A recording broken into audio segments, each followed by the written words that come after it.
If Jesus showed up today, not as a theological concept, not as a symbol on a wall, but as an incarnated spirit, a person, walking into the institutions and systems that bear his name, what do you think he would say? Because he already answered that question once, and the last time wasn't so great for the religious leaders of his day. He called them with authority hypocrites, blind guides, whitewashed tombs. He was not speaking with atheists. He was speaking to the most religious, devout people of his time, at least in name. So, what did Jesus actually come to do? And are we doing it?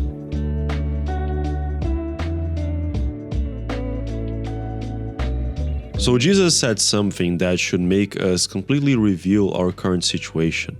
In John chapter 13, on the night before his death, when he washed his disciples' feet and was later betrayed, Christ still gave them a new commandment, as we see in verses 34 and 35. A new commandment I give you, love one another as I have loved you. Only by this shall all of you be recognized as my disciples, if you have the same love for one another. Did you hear the criterion he chose? Only by this shall all of you be recognized as my disciples. This what? Love. The way you treat one another should be a sign. That is the identifier, and it has nothing to do with institutional affiliation. Now look at what Jesus said in Matthew chapter 23, just days before his death, speaking to the crowds and to his disciples about the religious teachers of the law. Woe to you, teachers of the law and Pharisees, you hypocrites! You shut the door of the kingdom of heaven in people's faces. You yourselves do not enter, nor will you let those enter who are trying to.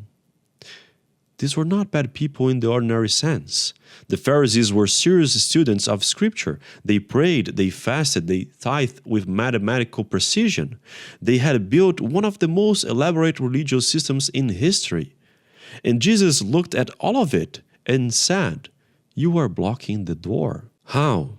Not through open cruelty, but through something subtle and more dangerous, a religious system that had become more interested in its own preservation than in the transformation of the people it was supposed to serve.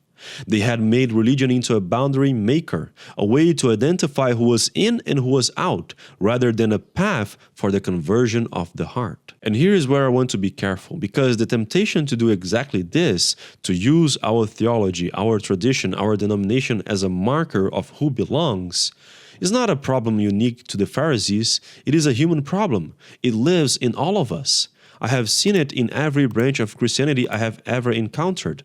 I see it in myself. The question is not, did Jesus come to start a religion?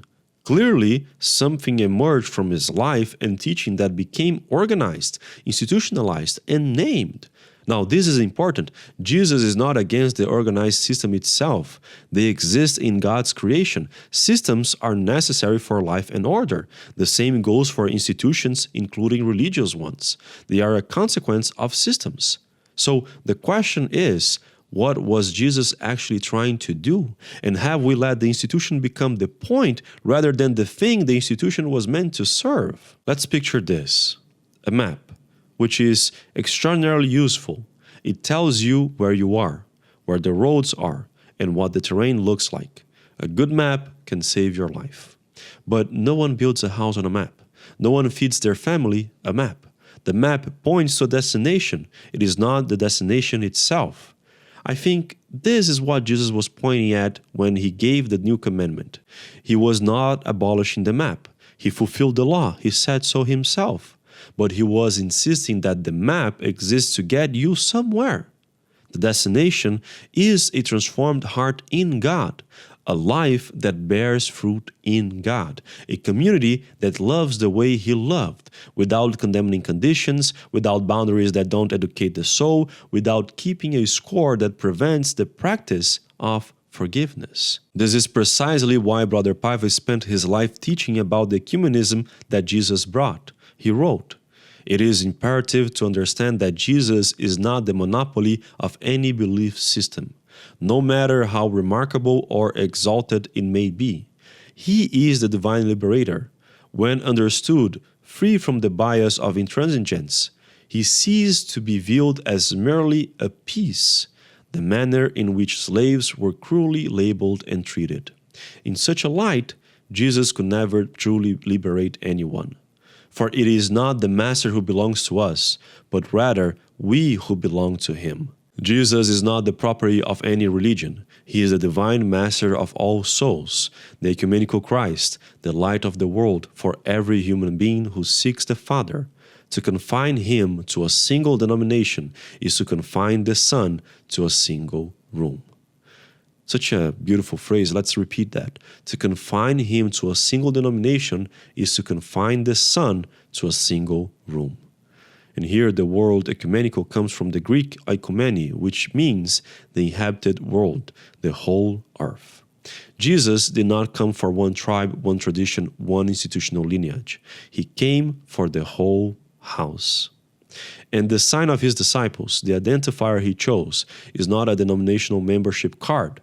It is love, active, visible, costly love, the kind he demonstrated by washing feet the night he knew he would be betrayed. Brother Zarur, who was one of the first to articulate the foundations of ecumenical Christianity in Brazil, brought us the understanding that the new commandment of Jesus is not one teaching among many. It is the teaching.